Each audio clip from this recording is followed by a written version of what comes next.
Welcome, everyone. Today on the show, I had the pleasure of chatting with Mr. Jason Fry. And let me tell you, this gentleman has made an extraordinary amount of contributions to the galaxy far, far away. We get a little bit of his backstory, how he got involved with writing, the various projects he's worked on, and other fun topics as well. If you like what I'm doing here, please feel free to hit that subscribe button. I appreciate your support. It means the world to me. And without further ado, Mr. Jason Fry. Yeah, there. Now we got it going on. Yeah. Well, I'm excited to have you on today, sir. I appreciate you taking your time out. Oh yeah, my pleasure. Thanks for having me. Yeah. How was the holidays, Thanksgiving? You do any little Black Friday shopping yesterday? Oh God, no. No, we're going back to. I'm up in Connecticut, going back to New York on Monday. We'll Oh. probably stop and take care of a couple things on the way Yeah. home. But no, Yeah. you couldn't pay me enough to get there Friday. I did that a little bit when I was a kid. I went with my grandparents and it was insane to say the least. Yeah, Like just the rows of people waiting to get into the stores was just intense. It was very yeah, intense.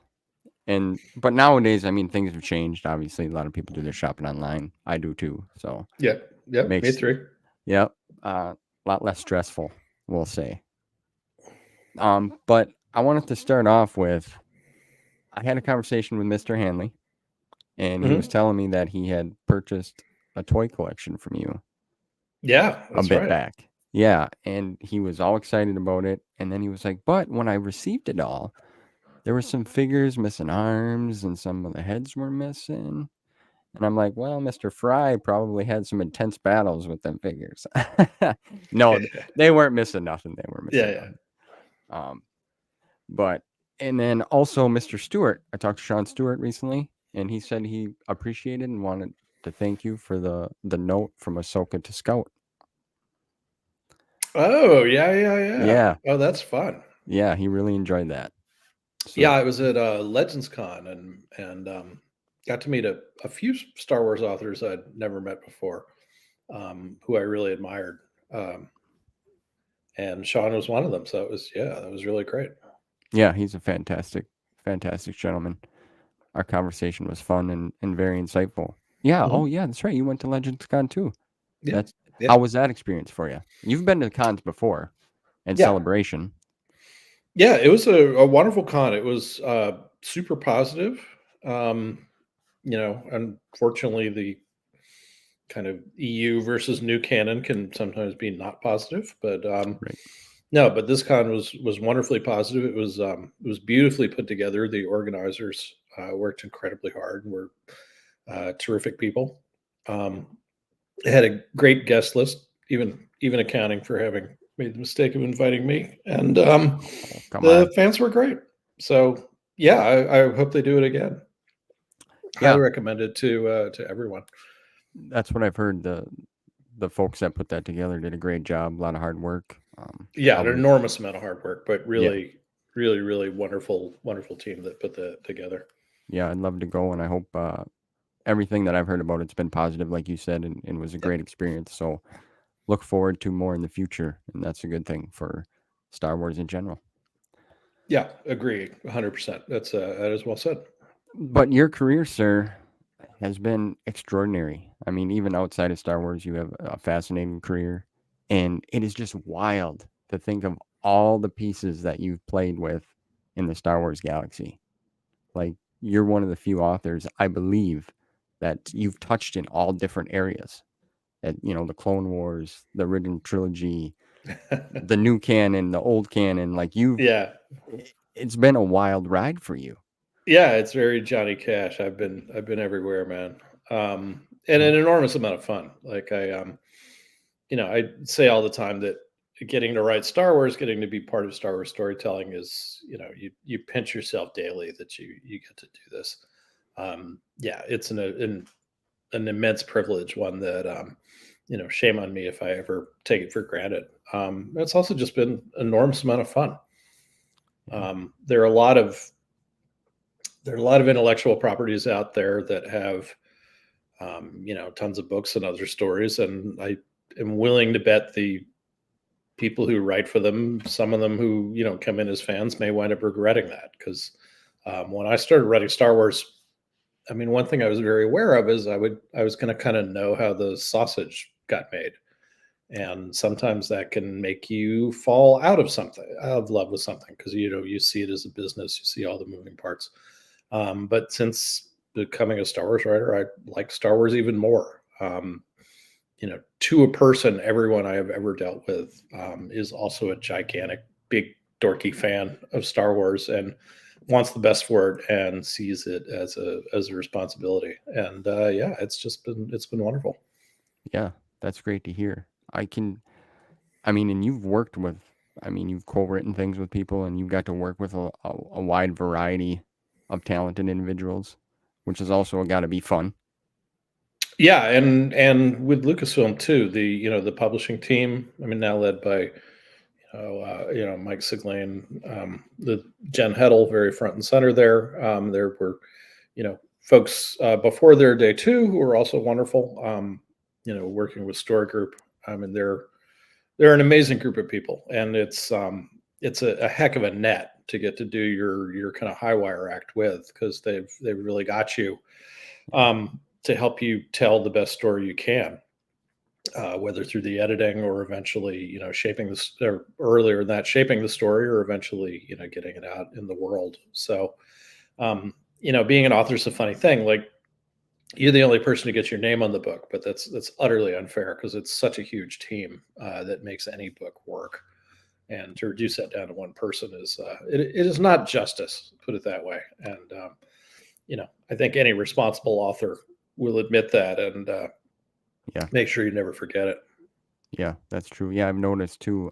In some of your pieces, you always have like a special thanks to a lot of people. And like you said, it's a team. I mean, you're the creation, and everyone works together to make that creation unfold.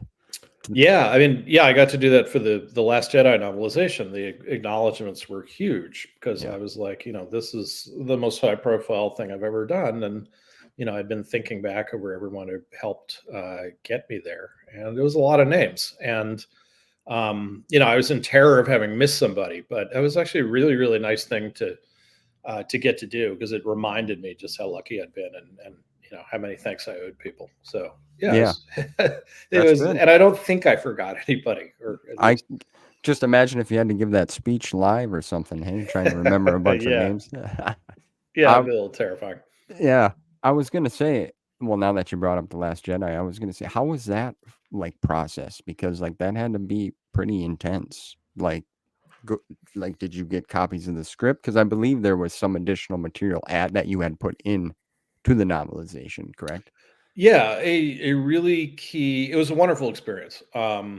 It's I think it wound up being the right movie for me to have done the novelization for a couple of reasons we can talk about. I had written a book called "The Weapon of a Jedi," which I regard as kind of, for me, those two were kind of bookends, with the Force almost as a character. And there's no way I could have written Last Jedi without having gone through the experience of Weapon of a Jedi. So that was fun, and a bit of kind of good luck. But it was a great experience. And one of the things that happened very early that set the stage for that, I got to go up to Skywalker Ranch and meet with Ryan Johnson. This was the fall before the movie came out, probably a couple of months before its release, or maybe a little longer than that. But anyway, it was pretty close. I remember Ryan was just finishing the sound edit. Um, and Skywalker Ranch has some terrific sound facilities for that. And I sat down with him, and we had kind of talked through the story and characters' motivations and all these other things. But one of the things he did was he said, I'm going to give you all the kind of major iterations of the script, and anything you can use in there, go for it. Anything that's helpful to you, it's yours. Mm, yeah, Which was incredibly generous. I mean, considering, Ryan, obviously not only the director, but also the writer. And there was a lot of trust for someone he didn't particularly know to do that. And that really set the tone, because there was, all sorts of stuff in there that was terrific to get to use. But Ryan didn't need to do that, and I think a lot of people would have told Ryan like he was better off not doing it, and yet he did, and that was fantastic. I was very grateful. But he also had great he had some great advice. We were talking about the tone of the film. Keep in mind at this point I hadn't seen it yet, and he said that Last Jedi had a lot of kind of weighty, fateful matters happening in it, and but he always tried to make sure that within a scene or two of one of those big scenes, there was something kind of light and Flash Gordon feeling and very Star Wars, and he called it lift, not drag, which I thought was great and was frankly great writing advice for the kind of storytelling I do that's not Star Wars. So I made that kind of one of my commandments. So yeah, an enormous amount of fun.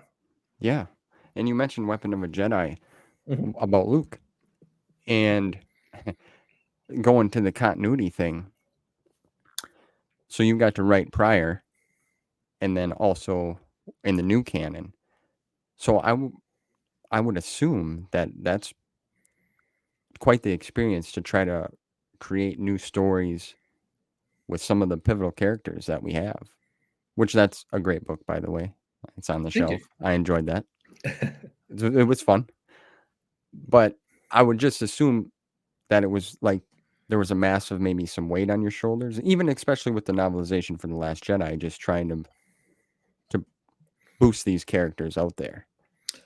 Yeah, it's a responsibility. I mean, I've been watching and reading and seeing uh, Luke Skywalker tales since I was 8 years old, and it's a character who means an enormous amount to me. And yeah, getting to tell stories with that character, yeah, it's a responsibility, and you feel very keenly, and you don't want to screw it up.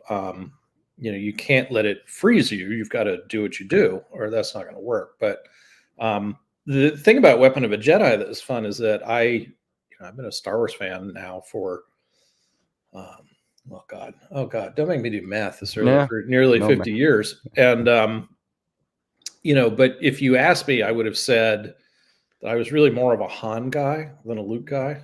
Like I never really quite got Luke. He was a very tricky character actually to get into his head.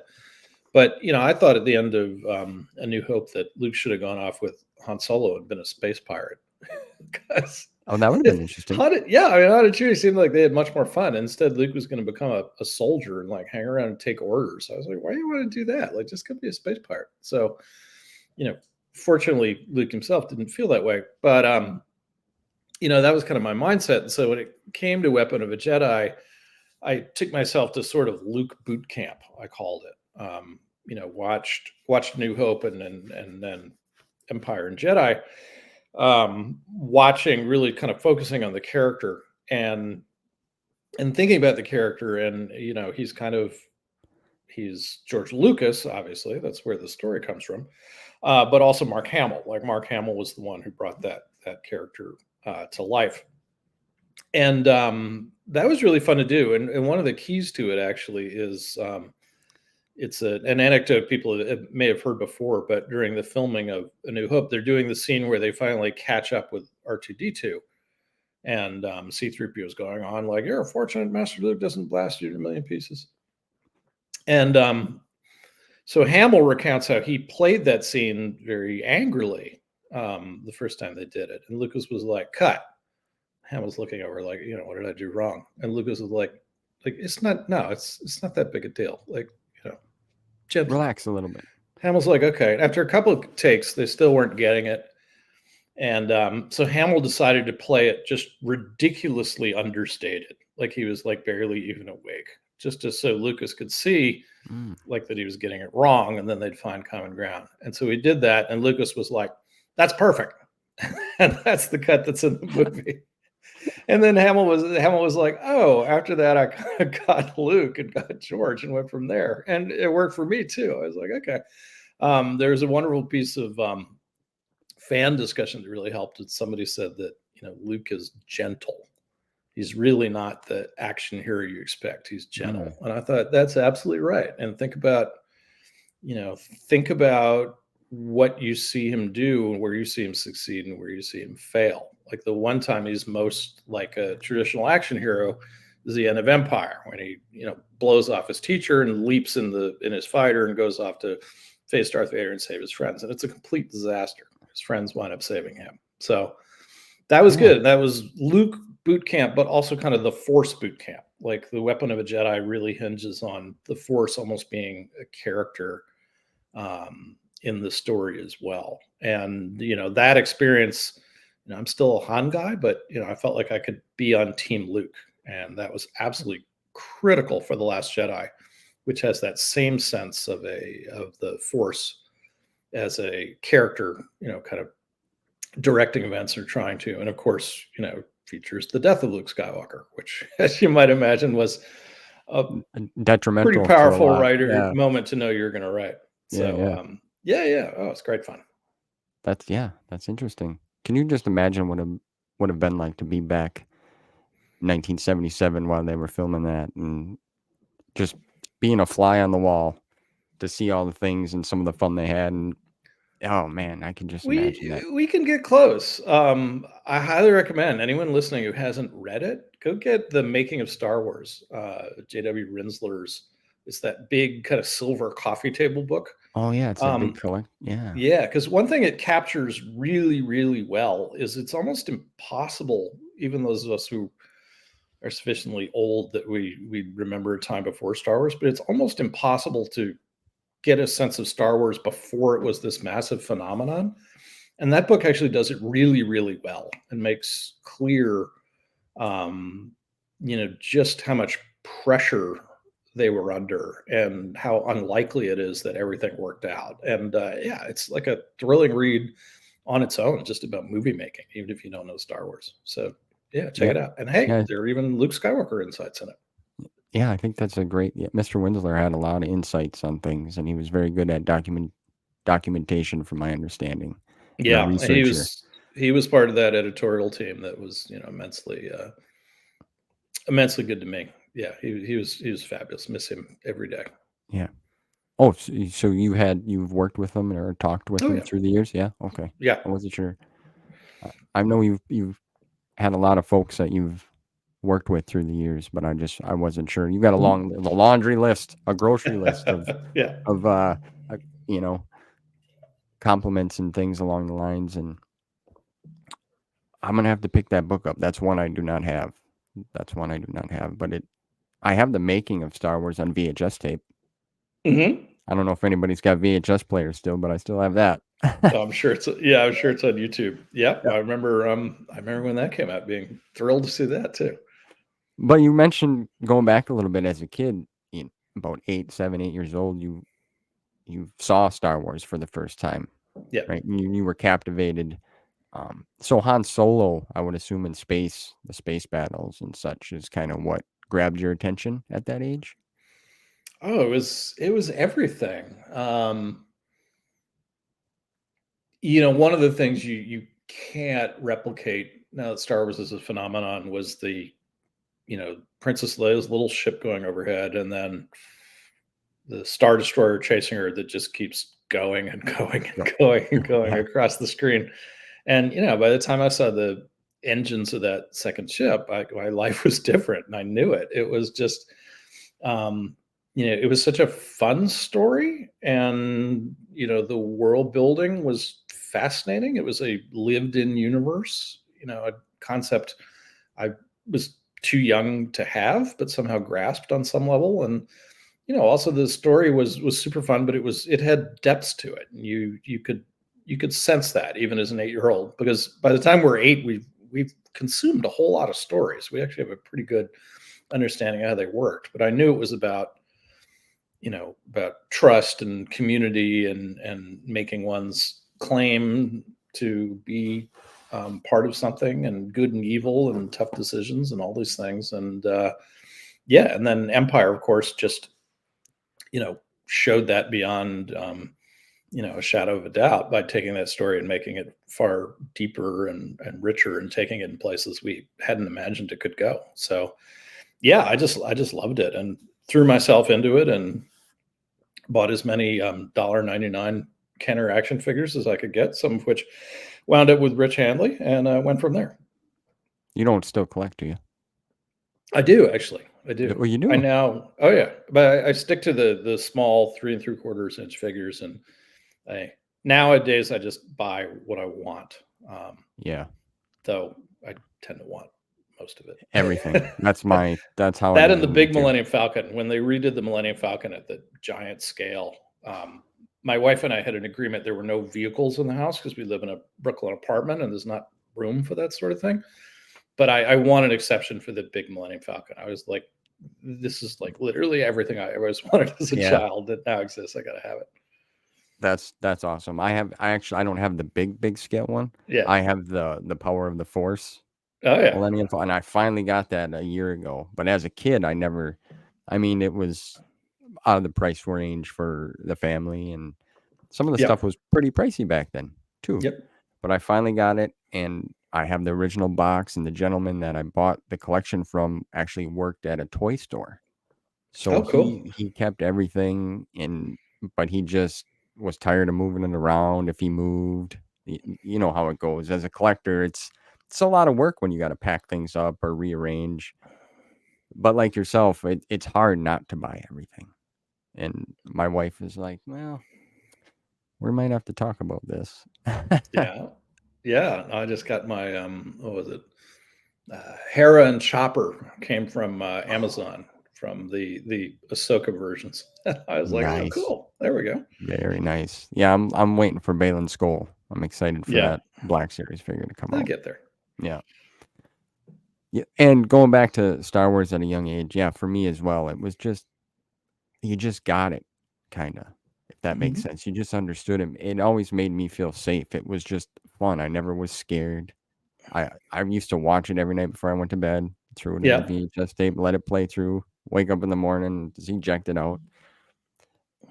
But on the terms of writing now, you've always been interested in writing, if I'm not misunderstood, right? Even at a young age, you've always kinda. yeah, yeah. It's the only thing I was ever meant to do, and one of the only things I was ever good at. So I'm glad that fit together.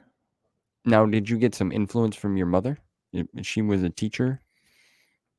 Um, my mother is a wonderful, wonderful writer. My father was a very good writer too. But no, I mean the biggest thing that they did for me, and it was pretty huge, was just kind of let me do my thing and encourage me, and and let me read. They Yeah. really, within reason, if I wanted a book, I was prowling used bookstores very early as a kid, and read the entire run of the Hardy Boys, and just acres of fantasy and science fiction and all that. And they would always let me read kind of anything that I wanted, and we always had a house overflowing with books. So kind of direct writing advice. No, I mean I'm pretty self taught, but in terms of encouragement and support, absolutely. I used to write. Um, I don't know if these still exist anymore, but my parents, because they both worked at the local university, had access to big stacks of those blue exam books that were kind of square. Oh, Um, okay. and they used to bring those home for me to write in. So there are 1,000 like abandoned sci-fi epics that I wrote in 1979 to 1982. That take up 40 of those blue books each before I got lost in the plot and realized I wasn't going to be able to get to the end. But yeah, I mean that kind of encouragement was invaluable. Yeah, that's good to hear. You have any of the books still that you used to write in the blue books that you're talking about? Oh, I don't think so. I think those are No. all long gone, There along could be with some masterpieces in there. no. Really some kind of really learning exercises, but that's okay. Those have a lot of value no matter Hey, where you are in your that's in right. your journey as a writer. It shaped and helped mold to what you've become and what you've achieved, and that's awesome.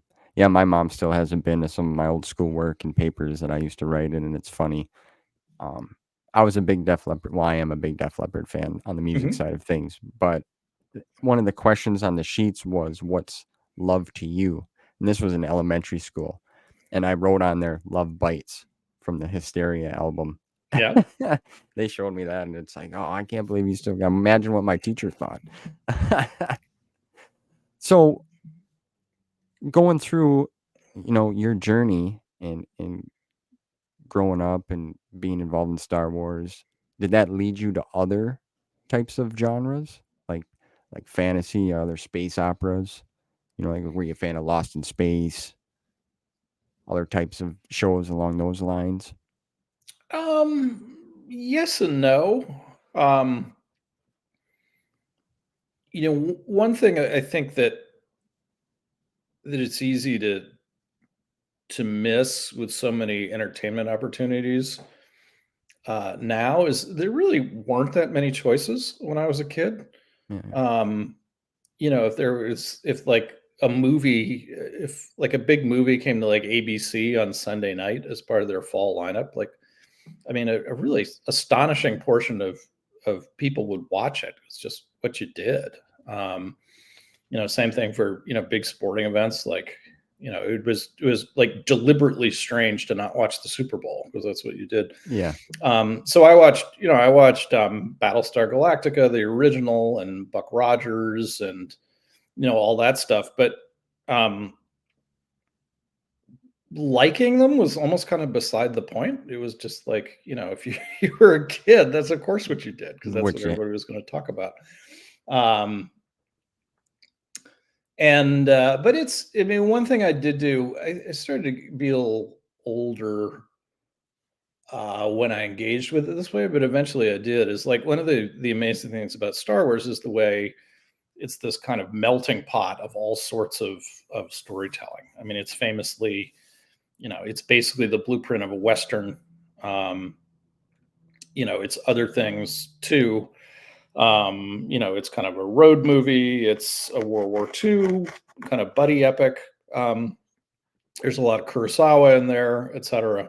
mythology. So yeah, eventually I got interested in those things that had gone into it and did things like watching The Searchers and the Dam Busters and Kurosawa and consuming lots of westerns, which I also love, etc. But I was older when I did that and starting to be a professional writer, at least knowing that was a realistic possibility, and then wanting to know how things work. But I don't know, as a band, I mean, I think it's often better just to let your own journey take you where you will, and Unfold.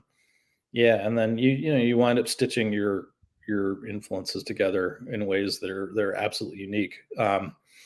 I think all beginning writers are kind of terrified by their influences, and like, am I just ripping off so and so? Am I just these things? Am I just the sum of these things that I loved and want more of? But I think what young writers miss is that's true of every single writer. That's how you start. You're just the sum of your influences, etc. But that fingerprint is pretty unique. You are not going to have the same 2 dozen things in your toolkit that anybody else does. And then of course the more you go on, you kind of take it in your own direction. Yeah, you kind of let the wheel just you put it in drive and keep going. Yeah, exactly. And you like to write other things, like you're into like genealogy and family history and music as well. What kind of music are you actually into, if you don't mind me asking? Oh, I'm a huge rock pop fan. But I did the same thing. Similar to Star Wars. Like I was a big Bruce Springsteen fan in my The in my boss. teenage years. Yeah, that was it. But Springsteen is actually very like Star Wars in that he's a melting pot of everything from like old kind of primeval country and western to basically just a ton of kind of junky 50s and 60s pop and R&B singles, and the Animals and the Stones and you name it. So I kind of did the same thing. Like I went from being a Springsteen fan to like following all his antecedents and like kind of figuring out the canon, they call it in Yeah, both yeah. instances. So yeah, that was fun. But Yeah, but even today, I love to have my ear catch a new thing and then fall in love with a song and play it to death. In fact, do you know the Struts? Hmm. You should be a Struts fan. They have a song. I hate how much I want you, Okay. with Joe Elliott as the is guesting on vocals, and Really? it starts with a really fun phone call with the lead singer of the Struts recruiting Joe Elliott because he's a huge fan. So something tells me I'm gonna you'd like it. I'm gonna check it out. Yeah, I really love Joe Elliott. And, like, his vocals are, to me, incredible. You understand when you catch some Oh yeah, band or some artist that clicks with you, like yeah, just his style and just the way he sings. I've seen them quite a few times in yeah, concert and actually got to go backstage, and yeah. hang out with Rick Allen.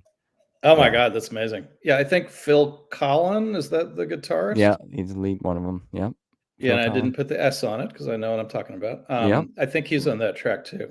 So there we Really? go. I just I sold a Struts MP3 or Spotify download. So Yeah. Well, yeah, I'm similar to you. I got a wide variety of music yeah, taste because yeah, yeah, it's and then like you said, you always go back. Okay, where did they get influenced or who do they listen to? And yeah, that's how you learn. And it's some of the stuff you find out, whether it's writing or what you're into, it's interesting. It truly is. yeah. And it's fun. The family history and genealogy, my aunt is actually big. She's working on ours right now, and Hmm. she travels around to places and takes pictures of houses that folks used to live in, and that's pretty fun. Do you get that deep into it?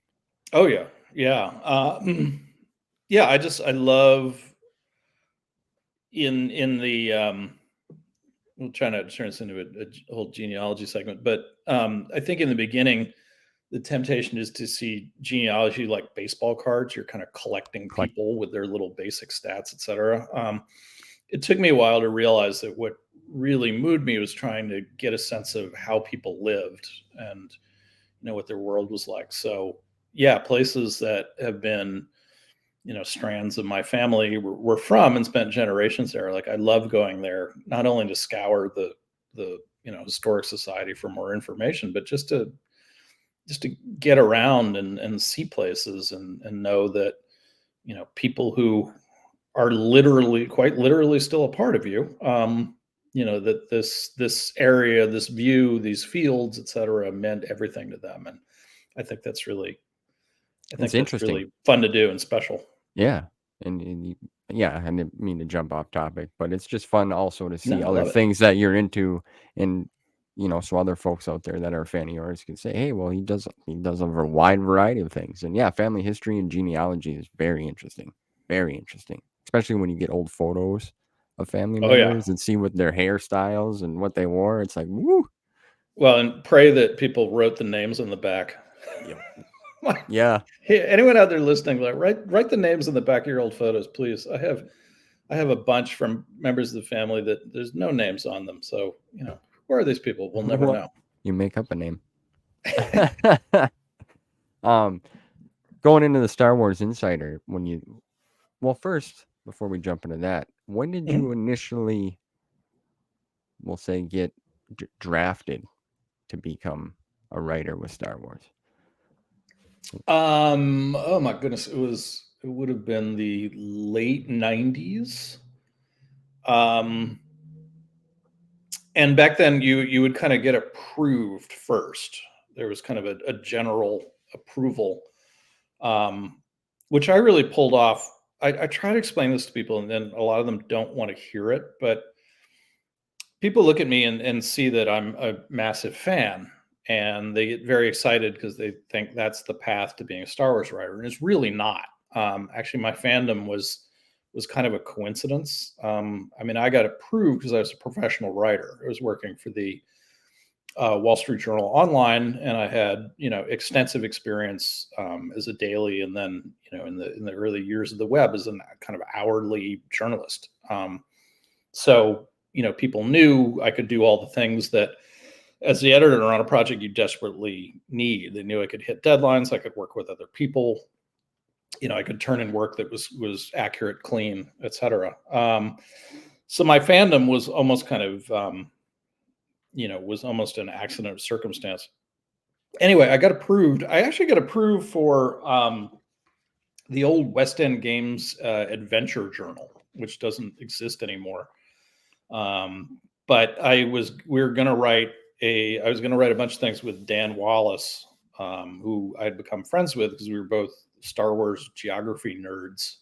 And I'd got to know Craig Carey, who was a West End Game staffer, who played a key role in a lot of those really kind of amazing source books, et cetera. And we were going to write articles for the Star Wars Adventure Journal.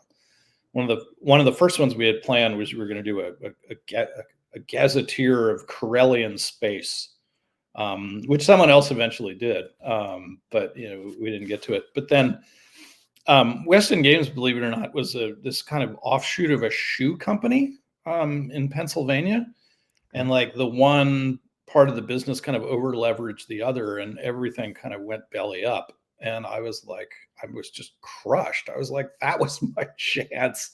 That was my chance to write something for Star Wars. It's never going to happen again.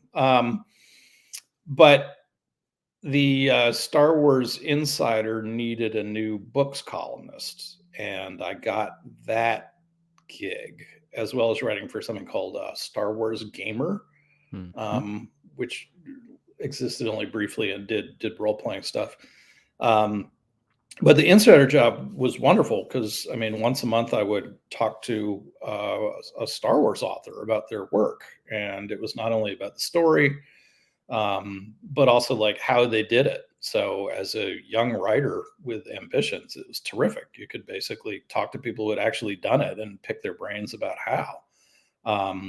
So that was enormous fun. And then I just kind of went from there and did web stuff and, anything that, somebody would let me do, I would put my hands on. As long as it was Star Wars, I was thrilled to do it. And, that eventually led to Dan and I doing the Essential Atlas. And then I was hired by DK to do the Clone Wars visual guide right around season 1 of that show. And just went from there to do, fiction, nonfiction, you name it. Yeah, that's pretty wild. Some of them adventure journals, the ones that do exist, are kind of hard to get their hands on. Yeah, that's for sure. Yeah. And there's wonderful stuff in there. There's short fiction by Tim Zahn and other people, and just terrific kind of world building about the galaxy. Yeah, it's a lot of fun. Like on Story Group, Pablo Hidalgo has worked for West End Games, and he and I both like to kind of craft love letters to West End Games in what we do, because it was just so such an amazing kind of travelogue of the galaxy, and filling in the details, but never without ever losing that Star Wars feel. That touch. Yeah. You mentioned Mr. Wallace. Yeah. You guys met. There's like a trend here with every incredible person I've talked to here, but like message boards was like key to making this magic happen, from what I'm gathering so far on my journey of getting able to talk to you wonderful, incredible people. So yeah, we met on the America Online, excuse me, the America Online chat boards of all things. And a bunch of people from that community went on to do Star Wars stuff. Chris Travis is a wonderful, wonderful artist, and I think Chris Reif was part of that. And yeah, we got to be friends there, and we had written an entire book together before we ever actually met face to face, which was still kind of incredible to me. But it was just becoming possible back then. So how was that like, going back and forth through the web? I would assume it was through emails that you guys were collaborating, maybe some phone calls from Occasional time phone to time. calls. Yeah. Yeah, no, it was really easy because we'd already gotten to be friends. What happened was Dan had gone through the Lucasfilm vetting, and he was working on the Essential Guide to Planets and Moons from the old Essential Guide series. And he was a huge geography nerd. I was a huge geography nerd, but I had made like this crazy database of every Star Wars star system I could find from any source. and like, information about it, best guess of where it was. I mean, there wasn't a map yet, so we didn't have a grid system, but I was trying to figure it out. But I knew Dan was working on this thing, and I didn't want him to feel like I was trying to kind of horn in on his territory. So I kept this thing to myself. And then his book came out, and we were talking about some other things. And I said, "Oh, I have this database if you want to take a look at it." And I sent it to him. And he was like, "Why didn't you give this to me like 6 months ago? This would have been so Helpful. helpful." Yeah. And I was like, "Oh, sorry, I didn't." I was kind of stammering, but from that sort of false start, we were off to the races, and we had both loved the the Atlas of Middle Earth from the late 70s, which was sort of the same thing. I mean, J.R.R. Tolkien made wonderful maps, but this was attempting to dig even further in and talk about like the geology and the history and stuff like that. We both loved that book, and so we really wanted a Star Wars version of that, and so we just pitched it to Del Rey, and basically we just refused to. Thank you. Basically, we just refused to go away. I think they eventually realized that we were just not going to stop emailing and being pests unless they let us do this insane book. And so they did, and we just got rolling. And the funny thing was that that book got stuck behind the Star Wars Encyclopedia by Steve Sansweet, which grew from a 1-volume book into 3. 3. Yeah. Yeah, and and so the Atlas kept getting delayed, like 3 months, 6 months, kept getting delayed. But Dan and I were actually delighted because we just kept doing more stuff, and we just kept rolling and rolling and rolling. I mean, I think I made about like 8 cents an hour working on that because it was the economics of it were terrible for being a professional writer, but it was it was a dream project. We just kept putting stuff in there that we wanted and just went from there. Yeah. I'll tell you a quick funny story. I tell a story all the time, but that book was literally a dream come true.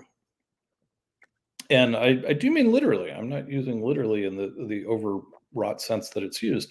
I was about 12 years old, and I dreamt that I was at my local B. Dalton Books, and there was the Atlas of the Star Wars Galaxy.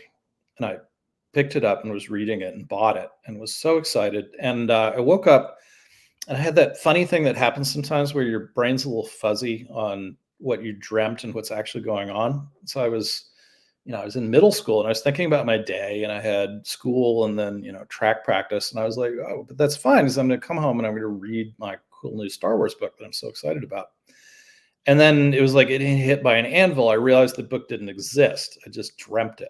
And I was just horrified. I was so disappointed. But, in a way, the book eventually did exist. I just had to grow up and become a professional writer and meet Dan Wallace and wear down Del Rey and make it happen. But hey, dreams do come true. That's that. I've had them dreams too that you're talking about. Yeah. Like I used to think that way about CDs because CDs used to be pricey when I was growing up. They're $20 a CD, so you had to work for that baby. Mm-hmm. And I'd wake up and I'm like, all right, I got the new Metallica CD, and it's not there. So I totally understand what you're saying. Yeah. But you probably hear this all the time, sir. But the Atlas that you guys have is just incredible. It's so flipping cool. And Thank you. as us fans, I've said this to a few others, but I want to say thank you for the magic that you've created for us. I greatly appreciate it. Like seriously, it's just awesome that you guys recreate that feeling for us. And I don't Thank you. That's think very you kind. guys, yeah, I don't think you guys get told that enough in that kind of a context, but it's true. Like whether it's the Atlas, Darth Maul, Shadow Conspiracy. Yeah. By the way, I'll tell you a quick story about this. A bookstore was closing and they were having a sale, or not a bookstore, the library. I'm sorry.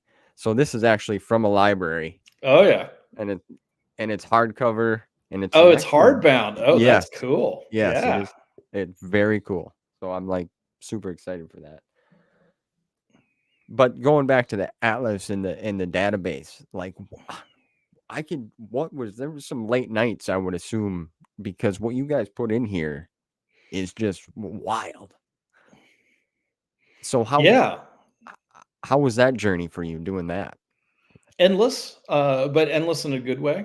And and it launched things from that. Like, the funny thing was, we kept adding stuff to it, and mean, poor Del Ray was trying to keep up with us and this craziness. And so finally, we were near the end of this insane project, and I said, well, let's talk about the appendix. And they're like, Yeah. what? I was like, well, yeah, I want to, like a road atlas in the back. Like, you don't know where you're going, you can go by state, and it tells you where on the map the towns are.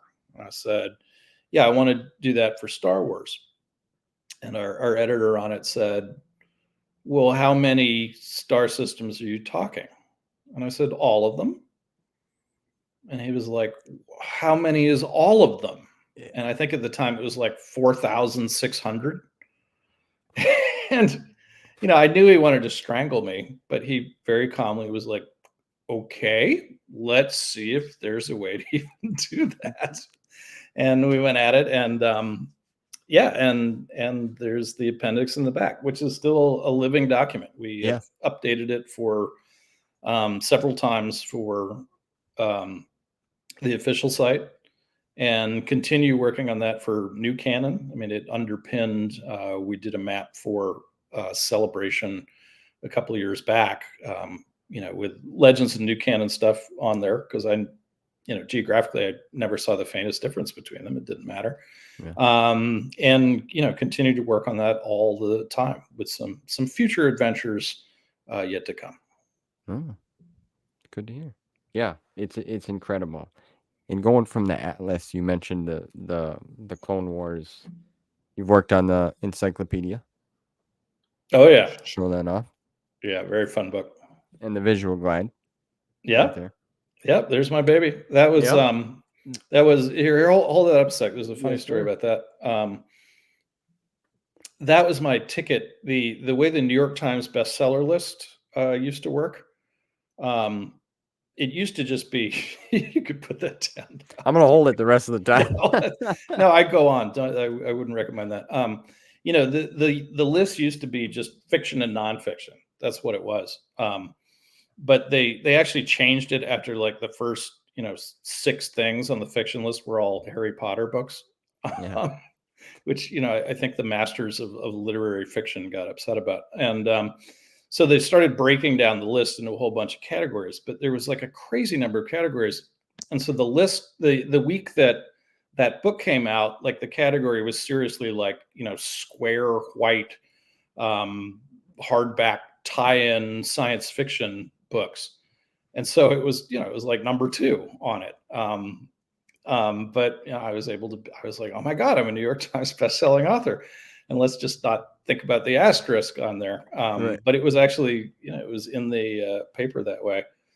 So I wound up I bought like 5 copies of the Sunday Times just so I could prove it to everyone. But Yeah. but Got one yeah, of those. but after that, as a writer, till your dying day, they'll put on the cover New York Times bestselling author of blah, blah, blah. And thankfully they leave off all the rest that shows what a narrow slice it was. But yeah, that was fun. It just shows that you really like to do your research, and you're very tedious with the work, because these projects here are pretty tedious. Doing the visual guide to the show, and then also like the character encyclopedia. Like I like learning some background, a little more background in the characters as well, which I'm sure that was a fun process. So, did you have access to like certain types of things, like files or through the vault of Lucasfilms, will say that you can go through to dissect what you're going to need? It depends on the project. I mean, if you're dealing with something that's tied into something that isn't out yet, in case of say a novelization or show, or something where the storytelling's moving, sometimes there's internal stuff you can draw on. Um, that was really helpful writing, say, Servants to the Empire, which was tied into Rebels, and so or some hints about where Rebels was going to go. I've done some of the incredible cross section books, and eventually for that we were able to talk to, say, ILM people about what they had in mind for given ships, which was really helpful, just kind of getting the sensibility behind something. And if it was designed with someone having kind of a mission for it in mind, that's a great thing to know.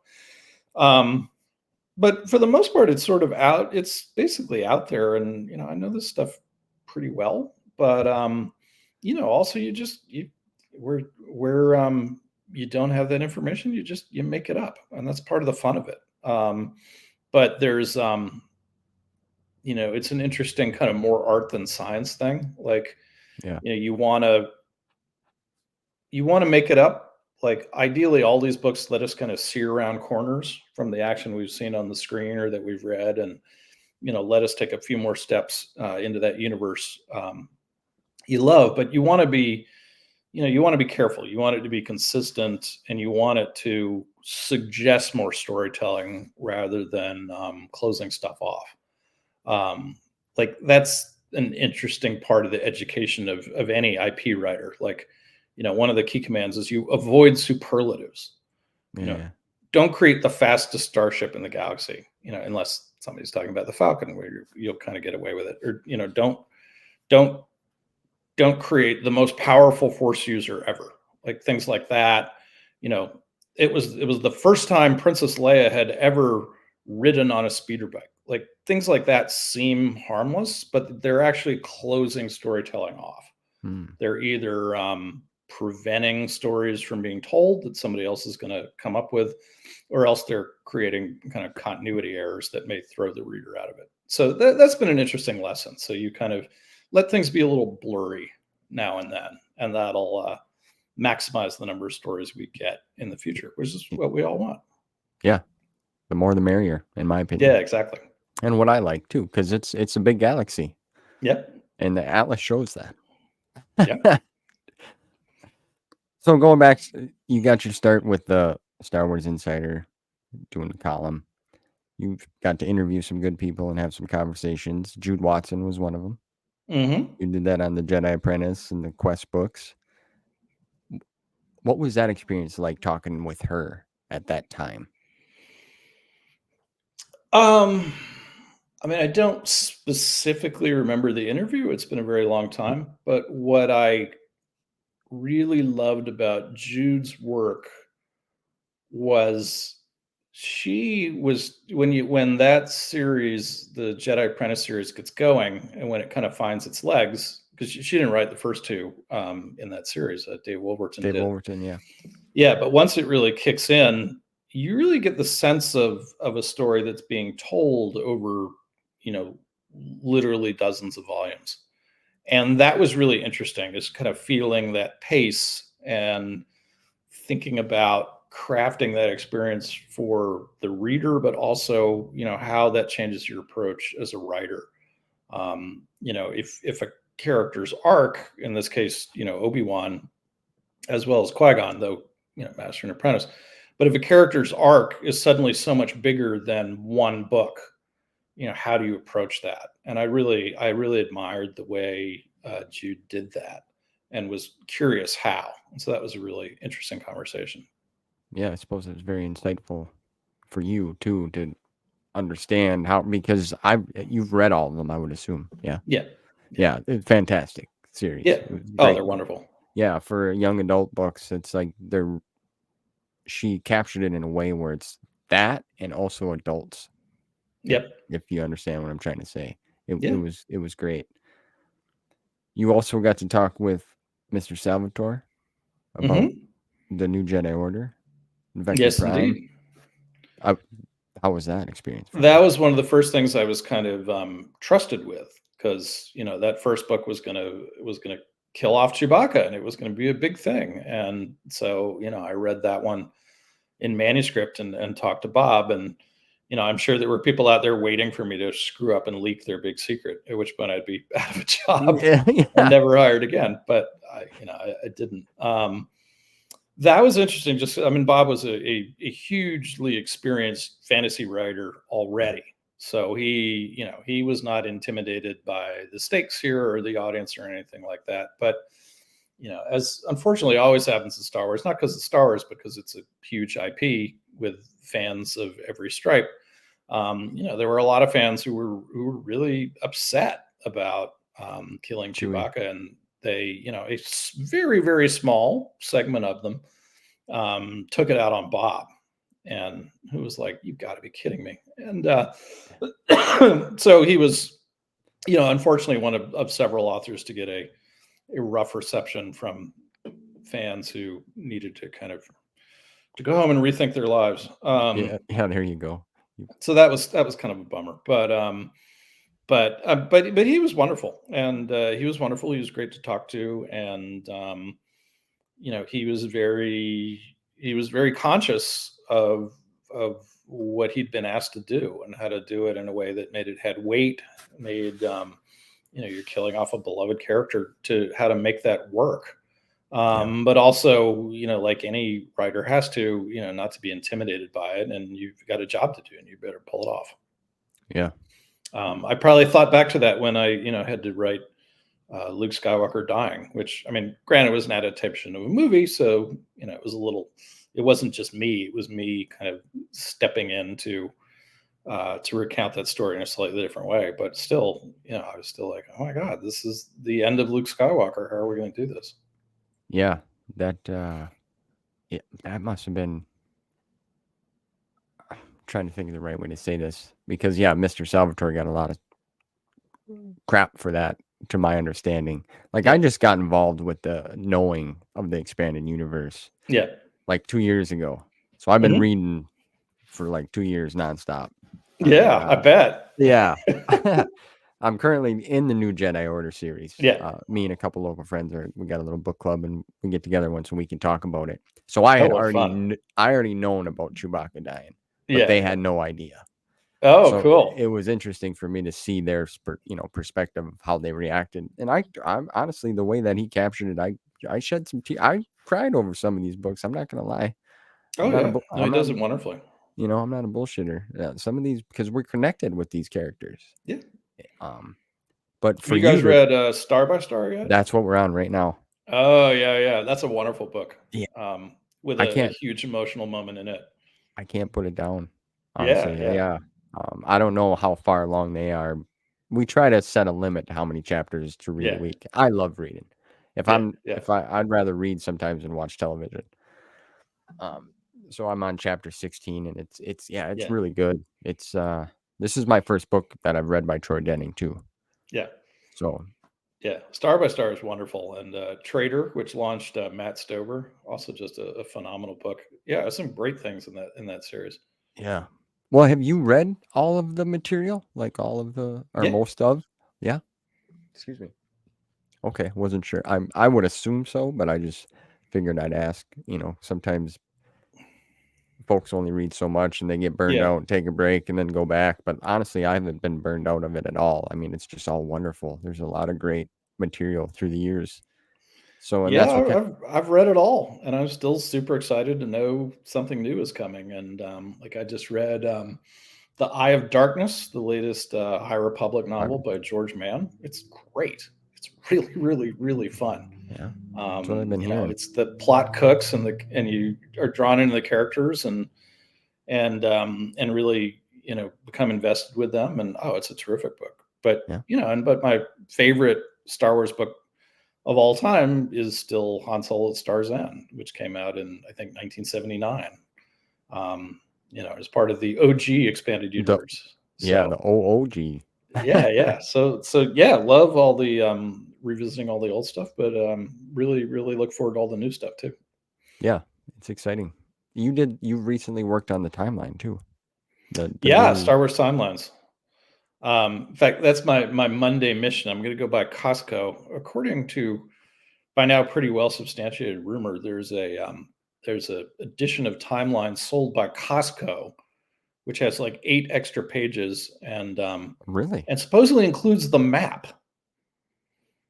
which is very funny because the someone in the coverage at Celebration made an innocent mistake that the map was going to be in the book, and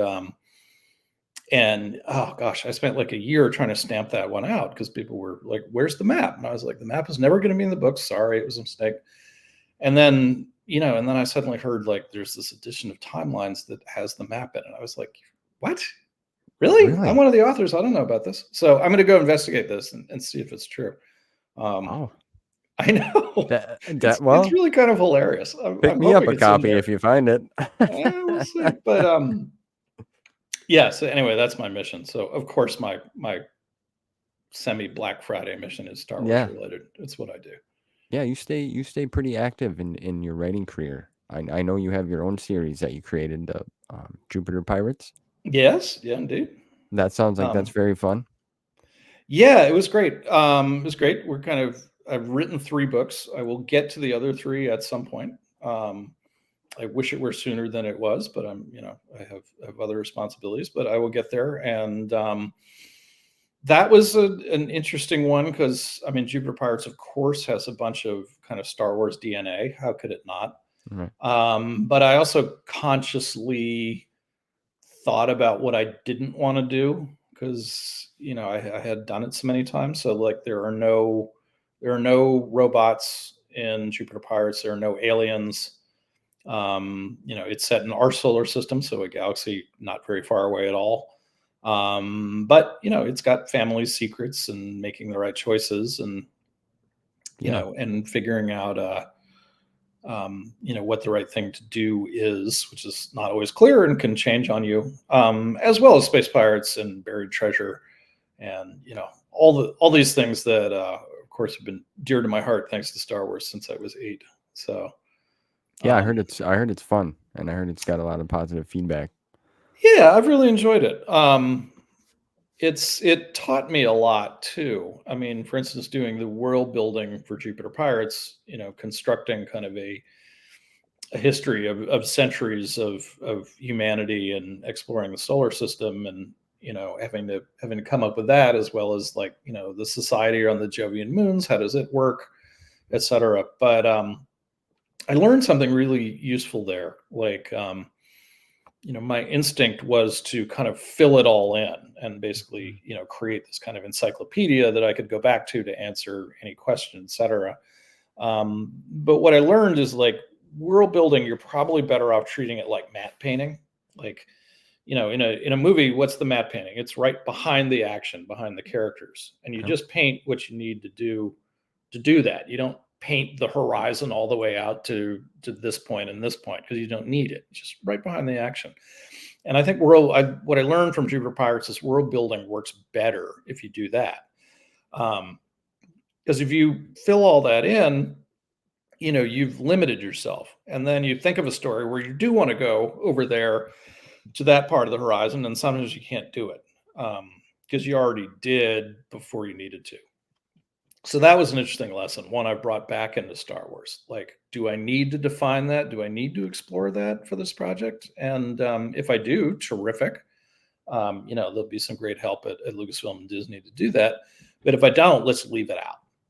Once Yeah. again, not to tie my hands for the future, or more importantly, even given that it's a shared IP, don't tie anybody else's hands for a story that they might want to tell one day. Yeah, that's good. That's interesting. It's a good way to look at it too. Yeah, it's been Different. useful. Yeah, I can see how that could be helpful in what you try to bring to the table and how to present it, really, Yeah. in a sense.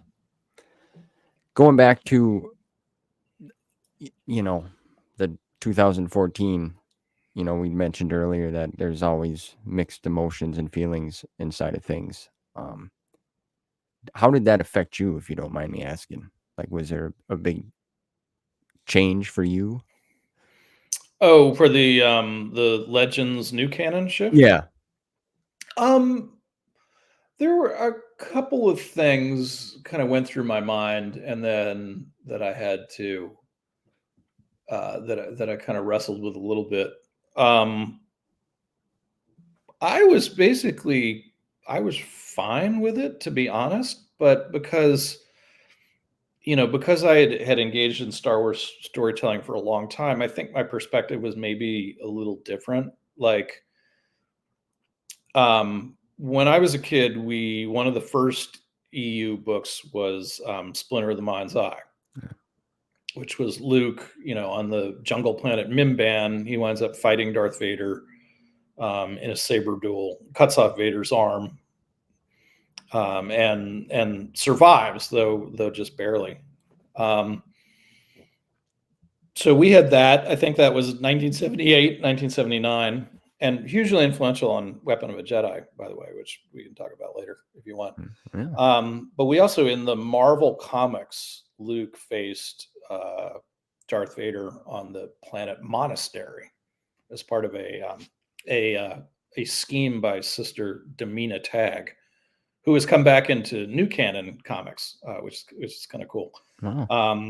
So Luke faced Vader there, and then of course there was Empire Strikes Back with Cloud City and you are not a Jedi yet, that immortal moment.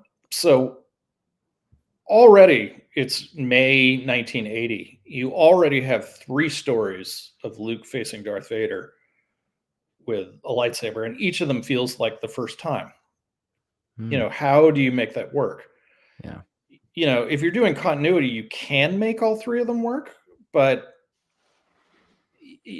just as a viewer, it doesn't work. Like, it was pretty clear to me, even having read those other 2 stories, that when Luke faces Darth Vader in Cloud City, this is their first meeting.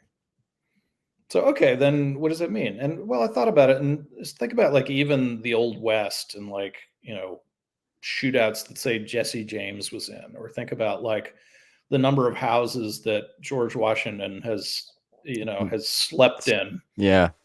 Across the U.S.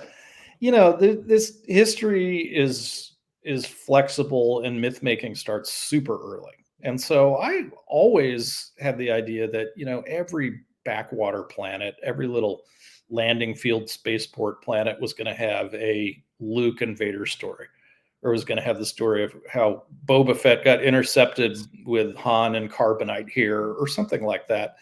And so I never really worried about it that much. I was like, just, let all these stories coexist, and every one of them is going to be somebody's favorite, and let's honor that. But I mean, don't worry about it too much. Just enjoy the story. So that was really helpful when it went from Legends to new canon. I thought, well, I've already kind of thought about it that way, so it doesn't bother me any. The other thing that happened, though, I was writing the first Servants of the Empire book.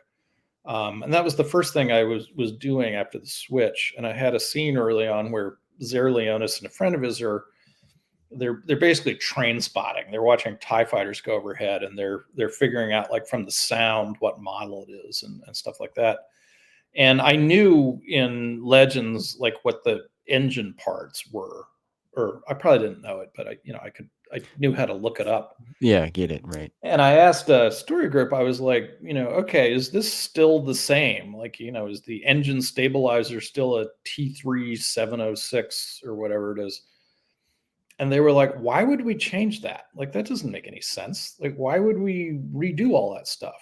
And I was like, okay, are you telling me that, for stuff like that, I can kind of assume it's the same? And they were like, Yeah. yeah, go for it. And so that also helped. I was like, all right, so the history might be up for grabs. We'll see.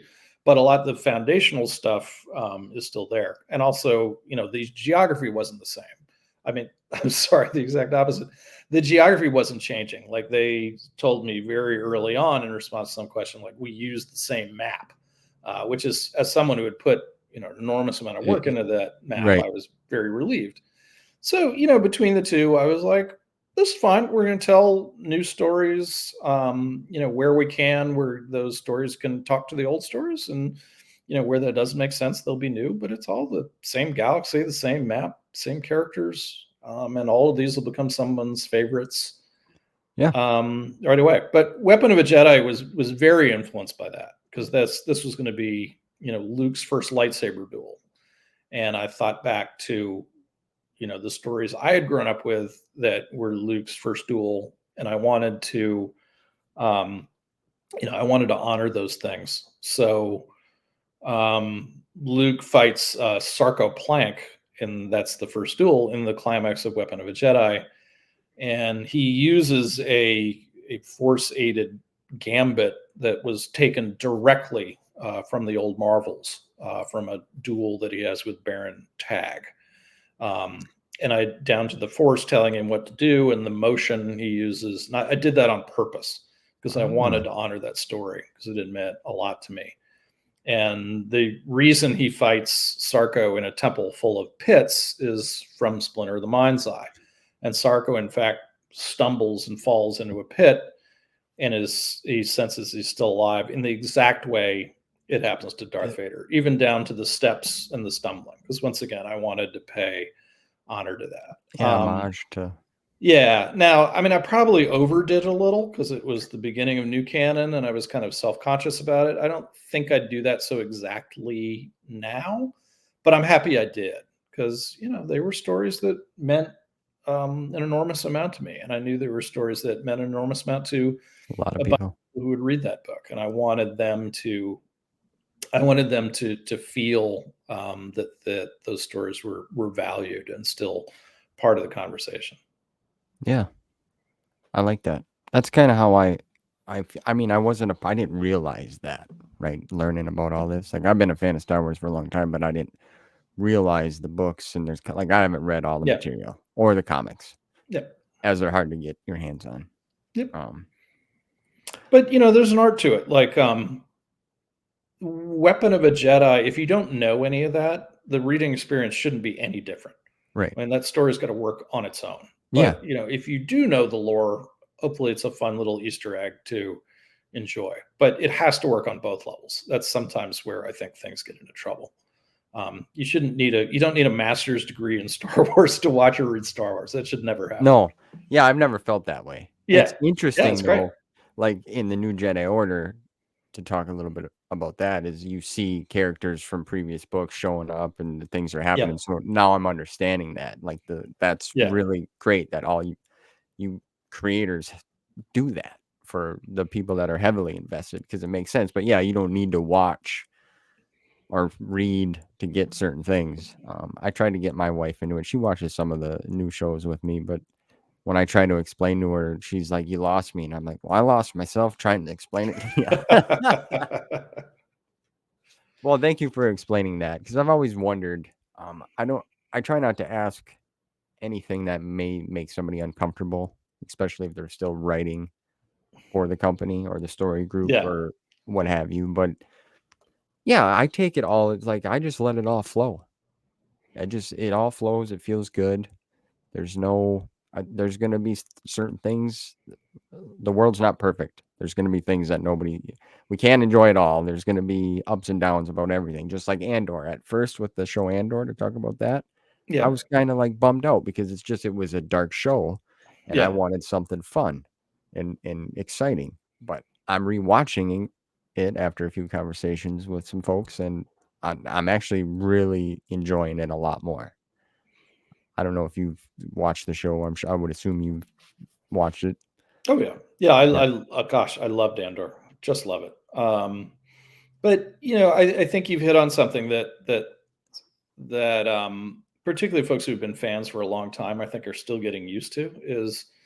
I mean, I go all the way back. So for me, it was 3 years between movies, which was just unbelievable to think about. And then, in the meantime, there were a couple of paperback novels, and there was the Marvel comics series, the holiday special, which we already knew we were sort of not supposed to talk about. And there was a newspaper comic strip, which I never got to read because my parents didn't subscribe to Newsday on Long Island. And I realized if I'd asked them, I'm sure they would have subscribed to Newsday so that I could read that, but it never occurred to me to ask. So I, didn't get any of that stuff.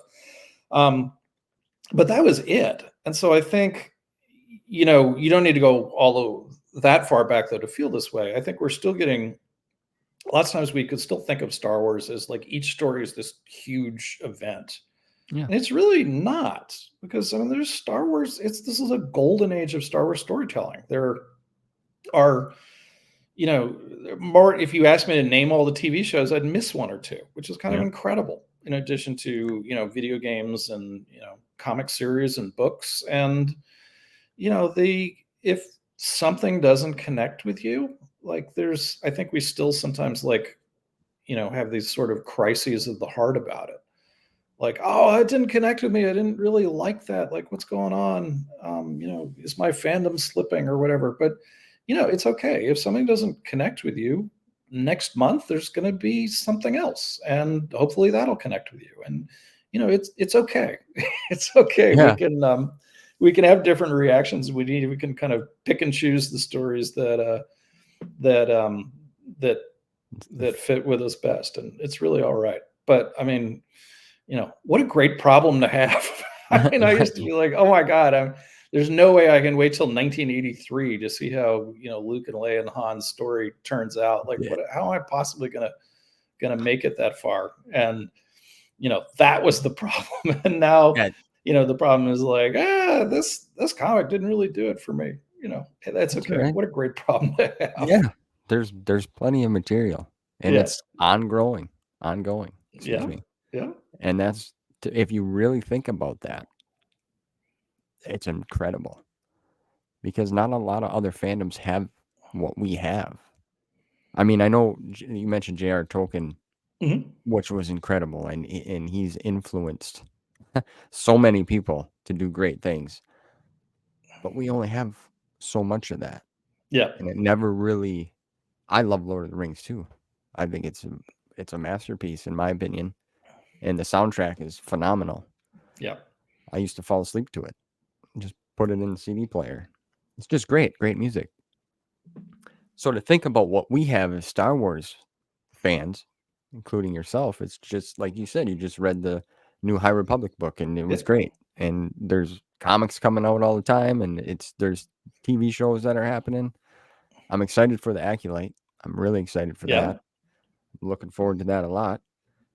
Yeah. No, if you could have told me, if you could have gone back to like 11-year-old me and told me what Star Wars would look like at the end of 2023, I would have been like, what an amazing world. I can't believe that's actually going to happen. Like, I am so excited to be a part of that. And in fact, I am. And that's Yeah. leaving out the winning the lottery on top of that, of actually getting in a small way to contribute to that. I mean, just as a fan, I would have been over the moon, and rightly so. So, Yeah. yeah, no, this is the best Star Wars storytelling time ever, because we have, new stuff that's phenomenal, and we also have, all these decades of wonderful stories that we can enjoy and be invested with and find new things in, as well. Yeah. And I'm thanks again, sir, for coming and talking. I'm just having a ball chatting with. Sure, me too. I'm so everyone of you that I've talked to so far, and including yourself, you guys, it's like I'm that little kid right now talking to somebody that's created something that I'm enjoying, and it's for this that I love, and it's just I'm over the moon about it, and I appreciate it so much. So thank you again for taking some time out for me. I just wanted to say that again to you.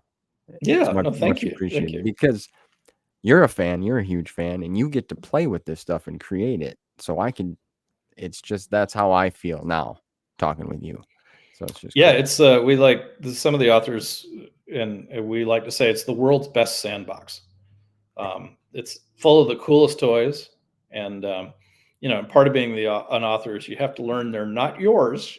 You can't take them Yeah. with you. You got to leave them in the sandbox for someone else to play with. But yeah, it's just a phenomenal experience with and like I said, I've literally, and I've been at this a while now, as we've been talking about, but Yeah. I've literally never met anyone involved in Star Wars storytelling who doesn't also love it and want the best for it. And that's a wonderful experience as a storyteller, but also something I'm hugely grateful for as a fan.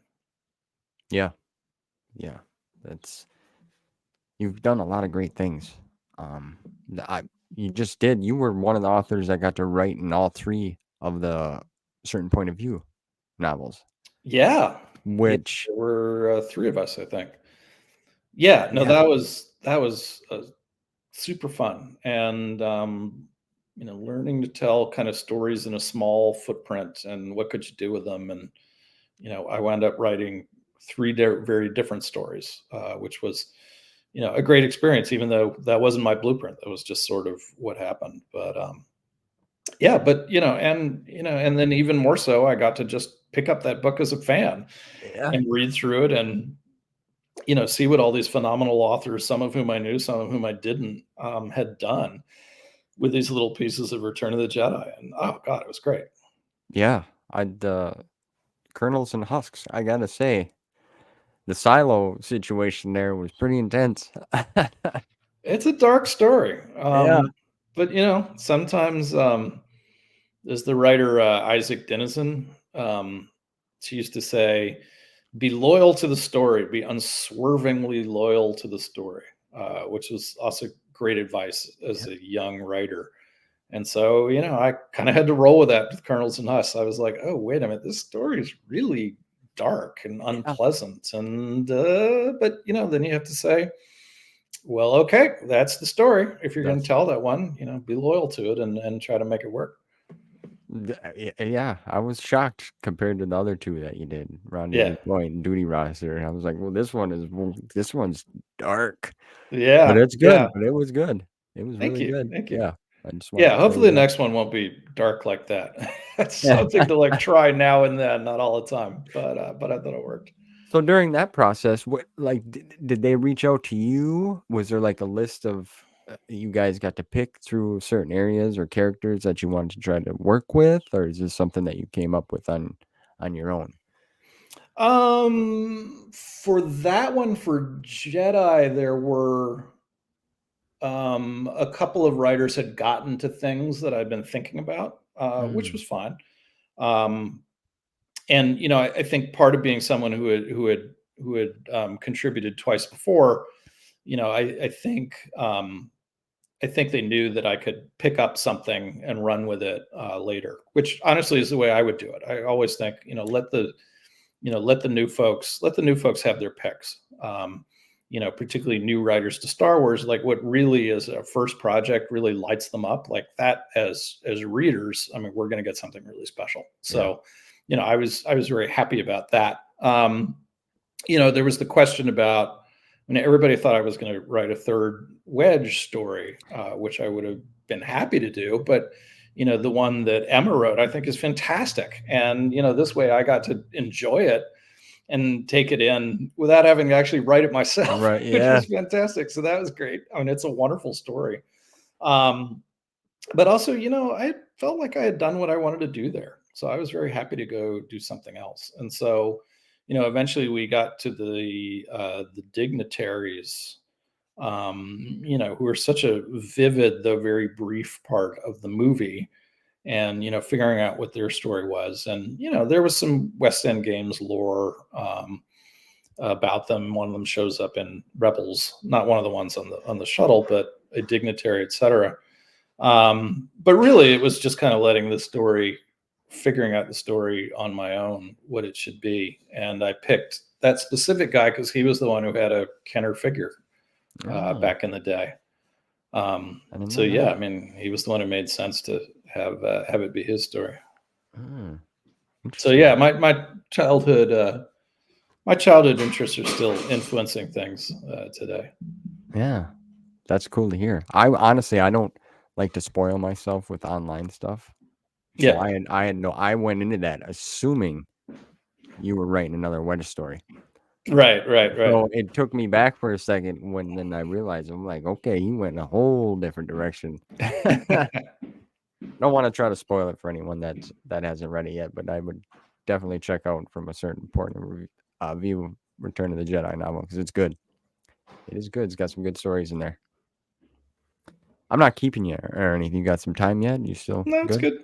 Okay, just making sure. I don't want to know you're a busy guy and traveling. I don't want to.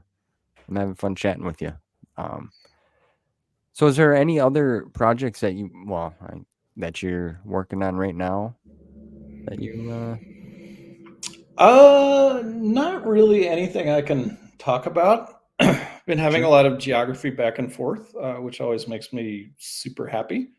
And hopefully that'll yield something we can talk about relatively soon. Um, and then other projects. Whoa, I lost an earphone. Other projects are sort of in the figuring it out point of view, but we'll get there.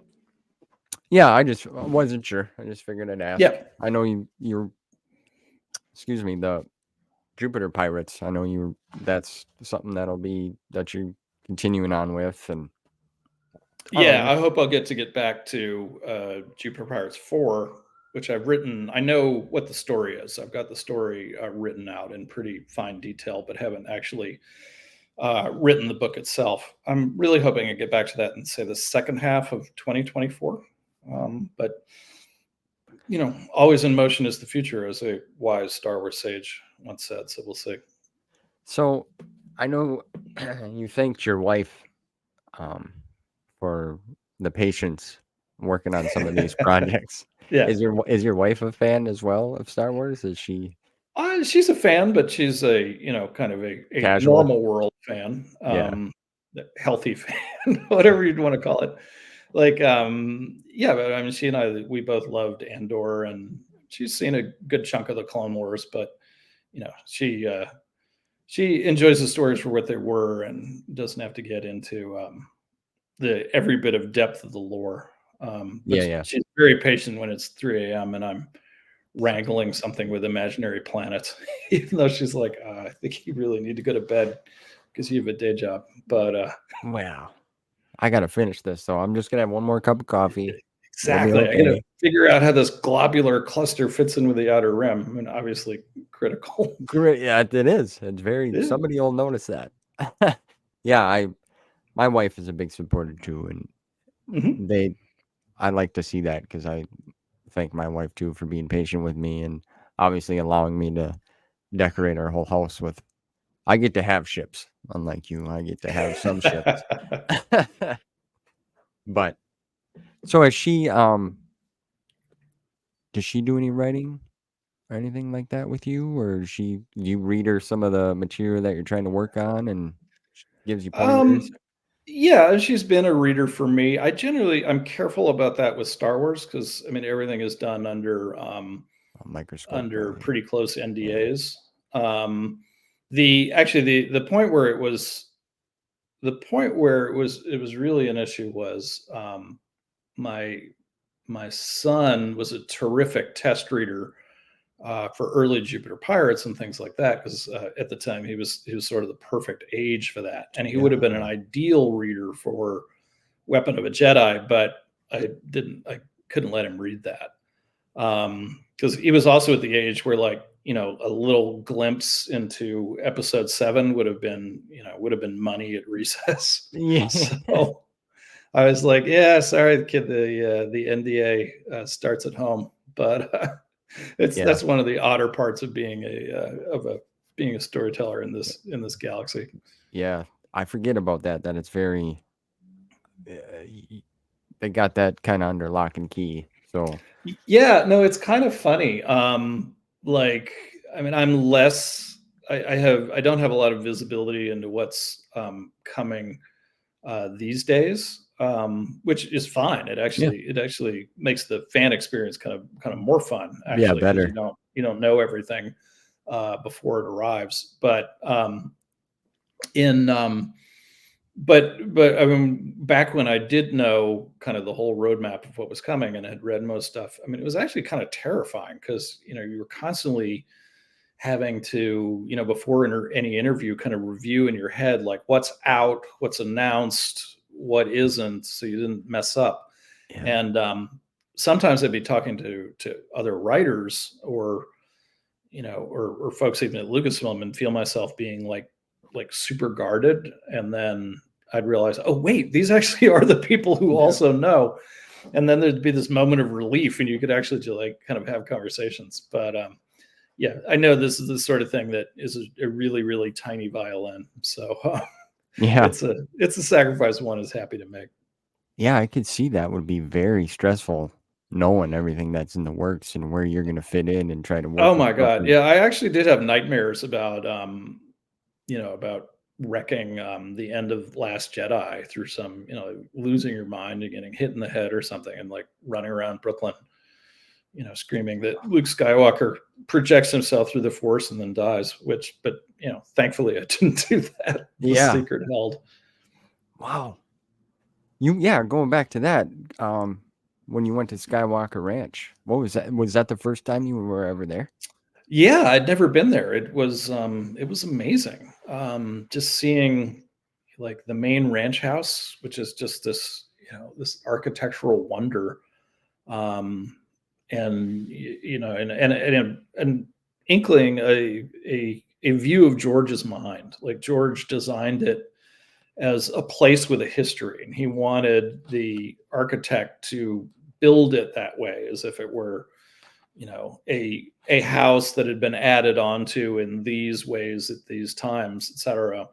Yeah. And the story is he had a lot of trouble finding an architect who would do that, because that's not the way they work, and he needed somebody to kind of get their head around that idea, and that was really hard to find.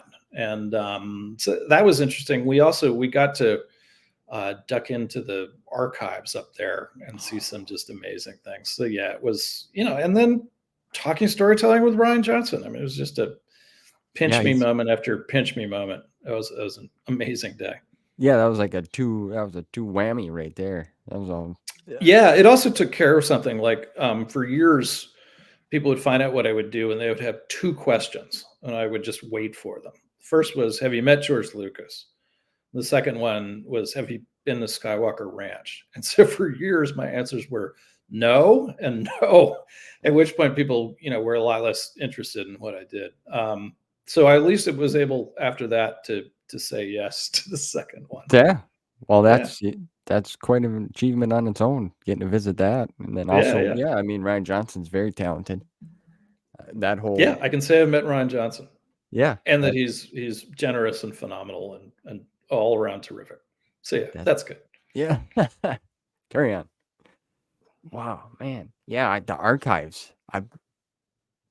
Oh man, did you get to take any pictures when you were there? No, I didn't do that. No? I think I probably sensed that was not something to do. Not something to do. Yeah. Also, Well, honestly, by the time we got there, like the day was already like so far into the realm of too much to take in that I think my brain was kind of broken. You flushed out. Yeah. Yeah. Yeah. Well, out of the prequel trilogy, what's your favorite out of the three of them? Let me ask you that.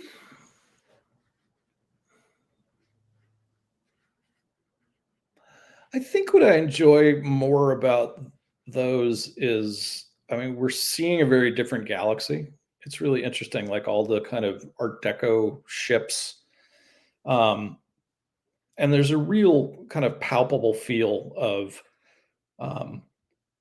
different institutions and things being at a different place when you then jump forward to A New Hope and see what's changed. That was really interesting. The other thing that's really interesting about the prequels to me, particularly all the stuff around it, is how this story turns out, and it turns out tragically.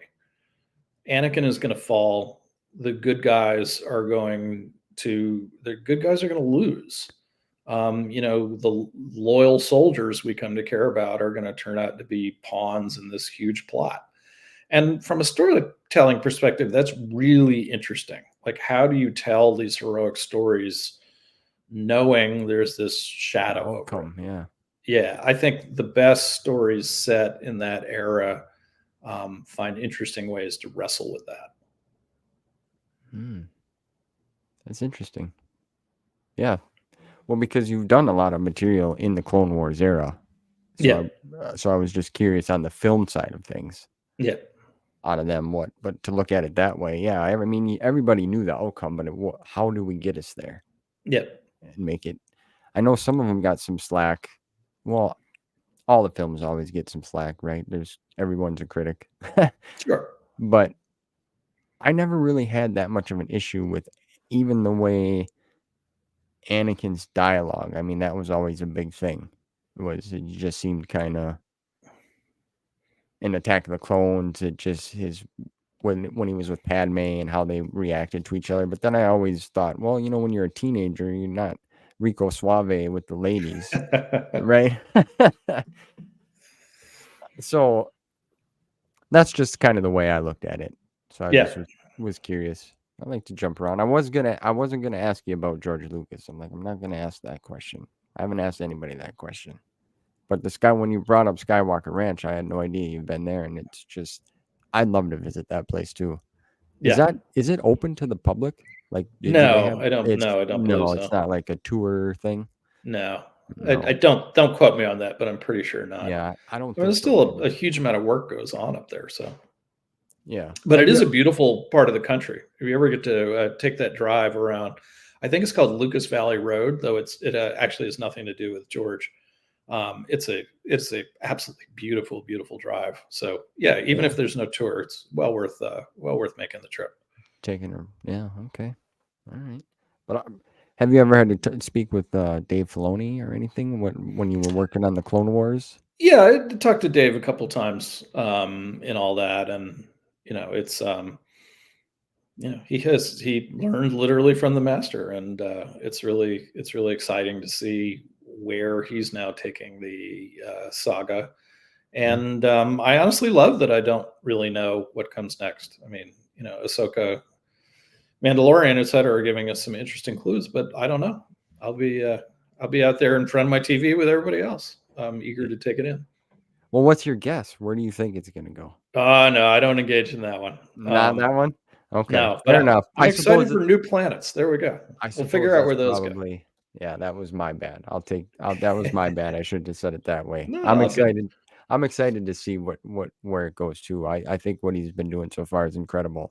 All the Yeah, people behind it that are working it. I think it's fun. Even the Andor at first I was like, "Meh," but now I'm like I'm engaging in it now a little more. right. 'Cause that's a different story. I mean, most of us all love the lightsabers and the Force and the Sith Mhm. and the space battles, but then there's also those stories of the ground folks, the real people and in a typical type of environment that we can relate to, Yep. if that makes sense. Real world Yeah. stuff. So yeah. Yeah. Well, I tried. I tried to squeak something out of you. No. So do you still keep in touch with Mr. Wallace or Mr. Hanley? You still guys kind of talk and collaborate Yeah. on anything? Yeah. Dan and I was just talking to Dan a little while ago. I was trying to find. He wrote this amazing thing about the history of Star Wars maps, and I realized, despite being of great interest to both of us, that I'd gotten a little fuzzy on all that history. So I was like, "Where was that thing you wrote?" So I could use it. It was for a presentation at Legends Con, actually. Um, so that was great fun, and yeah, we going to keep tabs. Dan is his own kind of one man industry and doing stuff for all sorts of IPs. Hmm. And I haven't talked to Rich for a while, but I was just out there with Joe, a good mutual friend of ours, um, out at Legends Con, and that was a lot of fun to catch up. Yeah, Joe's So, I but it's part of the fun is seeing people you haven't seen in a long time and finding out what they're up to, and then honestly go out to the bar and talk Star Wars and you yeah. know talk about the latest things and old stuff and connections and just kind of go wild. Yeah. Mr. Bongiorno, he turned me on to Andor in a different way, so I thank him for Yeah, that. yeah, He wrote an article about Rogue One and how it can intertwine, and it was just a great yeah, article. So I recently watched that too. I thought Rogue One was fantastic, yeah. right? So I watched it. Now I'm rewatching the series, and it's yeah, you guys got some great things that you've created, and it's just so awesome.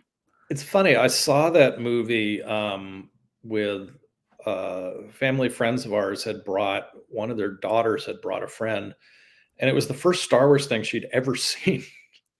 Really? And she liked it, but she was like, "It's so sad. Like everything ends so horribly." And I told her, I was like, "All right, there's episode 4." I was Yeah. like, "Go home and watch it right now, and I promise you'll feel more, what's the word, hopeful Yeah. about Well, everything." But I was so amazed by that. Like, what an amazing experience to have that be your first Star Wars. But it worked for her. But I was like, "Yeah, you really need to go see the original. You will yeah. feel better about things after That's that." So Oh man. Well, it's a perfect lead into the episode 4. I mean, they Yeah, did a great job with that. I mean, unfortunately, it is sad. yeah. That's a true statement. Um, did you? What was the first piece that you showed your son? Like your Star Wars Oh, I'm sure it was episode episode 4. 4? Yeah, that's what I would It recommend too. Yeah, I'm sure he was really, really young too. But yeah, my kid has a fairly healthy relationship with Star Wars. Like he enjoys it, but he kind of takes it at his own pace. Yeah, Um, but he was describing to somebody the other day, like in our house, it's kind of impossible not to be aware of Star Wars. Like, I mean, just through osmosis, it's going to happen. But yeah, that's true. My kids, yeah, my boys don't. A little bit they're into it, but not too much. I've been slowly working at it, but it's like yeah, one of them things I'm not gonna force it. yeah, exactly. I want it to come naturally. Growing up, my dad was a big race car fan.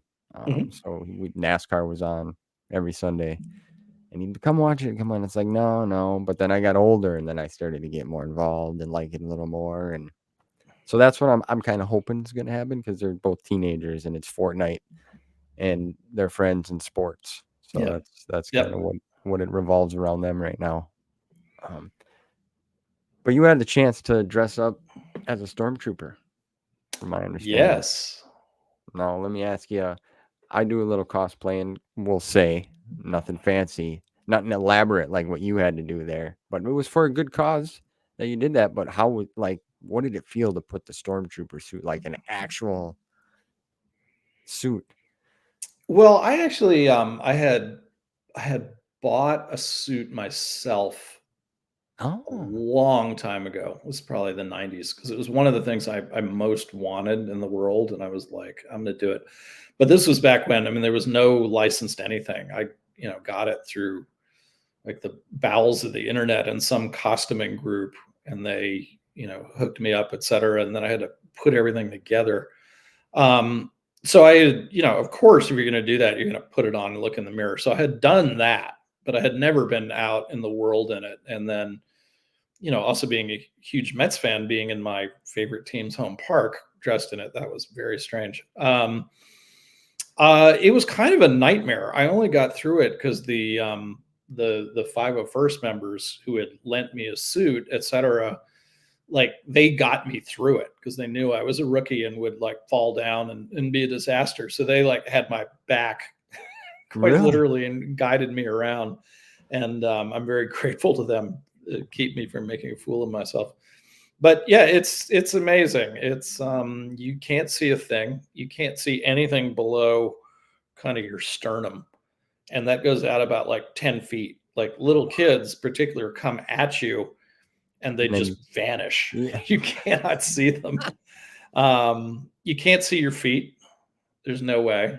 Oh man. But yeah, it was funny. We were going down to like wave and throw T-shirts into the crowd, and so I was walking down these steps in the field level of City Field that I walked down, dozens of times because I go to lots of Mets games. But I couldn't see the steps, and there was a railing, and I couldn't see the railing. But in a modern ballpark, like the railing is all broken up, so fans don't get stuck behind each other between innings. So I'm Yeah. feeling for this railing, and it keeps vanishing, and I can't see the steps, and it was just absolutely terrifying. And I was sure that if I found video of the stormtroopers, that I'd be able to pick Pick myself out yourself out. instantly. And that turned out to be true. There was a little Oh. clip, and like I'm the stormtrooper who looks terrified and is moving at like, a mile an hour. But it was an experience. It was a lot of fun. Oh, I had no idea it was. I've always wondered what it was like to put on a stormtrooper, like a whole suit, or a TIE fighter pilot. I mean, there's all kinds of them out there, and they're really fantastic. I had the pleasure of seeing some of the 501st too, and Yeah. got my and it's just it's like they came right out of the film. It's what it Yeah. looks like. You It's you in sweat off a lot of weight you can't see. Yeah, I admire those guys even more. Like what and they do now is really hard and they make I'm it look so graceful. I'm gonna remember that next time I see him. because I didn't even think it would be like that. I was waiting for you to be like, it was the greatest thing. I felt like I was in the movie. Because the first time I've ever got an actual lightsaber, like a Yeah, Black yeah. Series FX, it was Luke's, right? And my wife let me pre-order it, so thank you to her for that. But I got it and opened it up, and I just felt that in my hand, right? And it just like immediately I heard "Welcome to the Jungle" in my head, and it's like I'm doing things with it I didn't think I could do. Yeah, yeah. I didn't break anything, but it was just that exhilarating feeling of having. So I was kind of wondering if you had that, but it sounds like it was the total opposite. Um, but it was still cool to do it, I would imagine, I'm even though super glad to have done it. I put yeah, it that way. yeah, It was terrifying in the moment, but yeah, yeah, rely on the kindness of others and got through it, and now it's a great memory. yeah, good, good. Um, do you mind if we take a little minute? You got a little bit more time? I got to Sure, use I've the probably got restroom. about 15 more minutes, but yeah, take Is a it minute. is I'll that all be right? right here. Okay, I'll be Yeah, right back. Thank you. My eyes were sure. floating. Drink a lot of water. So, you were mentioning you were in track in high school or back in school. Do you still you do any coaching? I know you're a big baseball fan, but do you do anything like that on the side No, no. or Yeah, martial and arts? if I run now, it's because somebody's chasing me. I'm all done with that. Martial arts? No. No? Okay. So far there's a lot of authors that have some sort of done martial arts or influenced by that or philosophy. So I just Yeah, I'm was not surprised. I think it's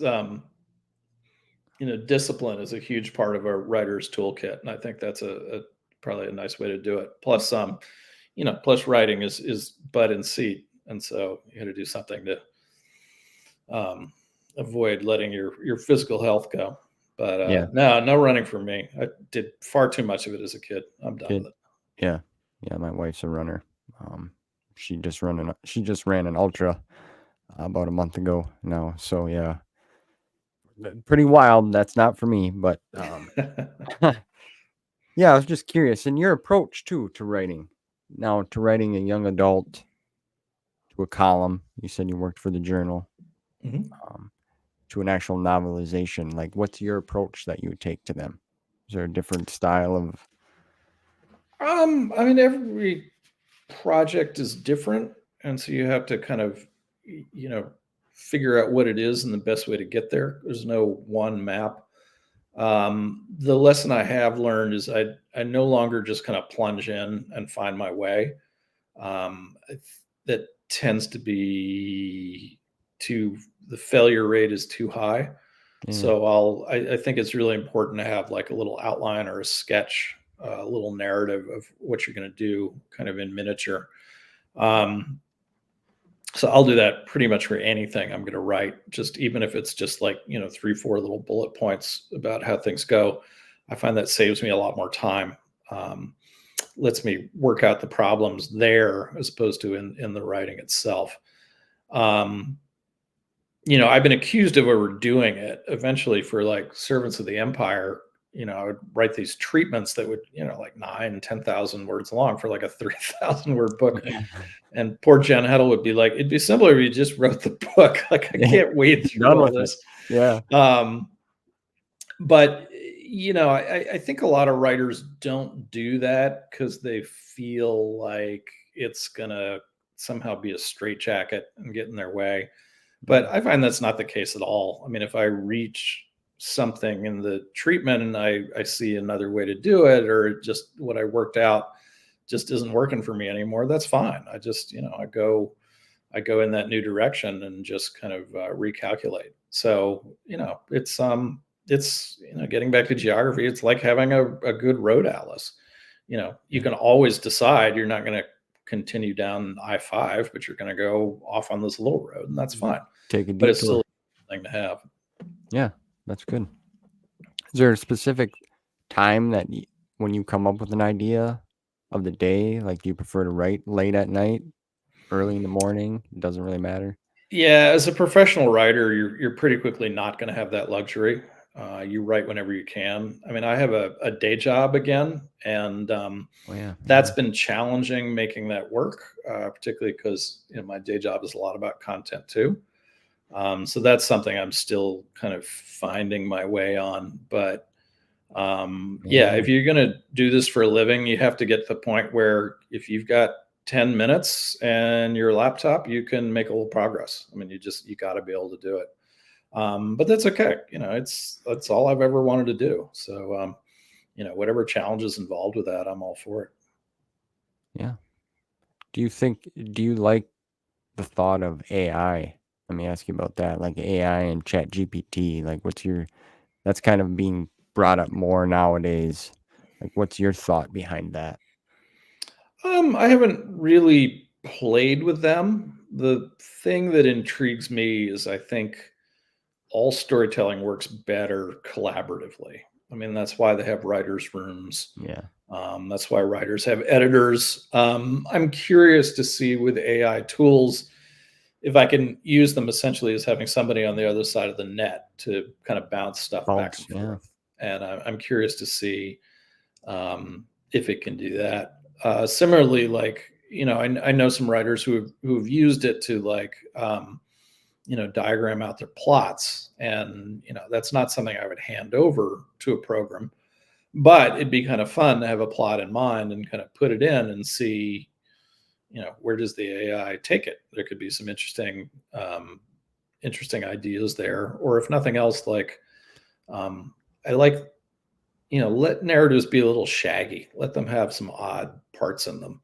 um, the world is that way. So if working with an AI can add some randomness and surface some new ideas, I'm all for that. So yeah, it's something I'm happy to play with. Yeah. There's Could, no tool I think I'm ever going to reject, because that's part of being a writer. You're always trying to steal another step um, yeah. from somewhere, from how somebody else does it. Yeah. That's the truth. That's eh, you said it, a tool. That's kind of the way Yeah, that I'm looking at it too. It could be a beneficial tool, and if it's there to help, sure. But I kind of agree exactly what you're saying. It'll be interesting to see because, like I said, it's coming up more even now with music. People are doing stuff with that. sure. It's wild to think of how far we've come with technology sometimes when you Yep. really think about it. But all right, Mr. Fry, I don't want to take any more of your time. I know you're busy. Honestly, I could keep talking to you because it's just fun hearing your stories. I appreciate that you took time out for me. Yeah. It means a No, it lot. was. I'm starstruck, just so you Don't know. don't do Uh, that. But it was it- my pleasure. Thank you for having me. And yeah, no, enjoy the conversation. yeah, it was a lot of fun. Maybe we'll have to do this later on down the line sometime when you can give some more insight on some certain things that you're working on. All right. Sounds But great. yep. Thanks for watching, everyone. Hope you enjoyed this conversation with Mr. Fry. It was a pleasure to have him. Until next time, see you guys soon.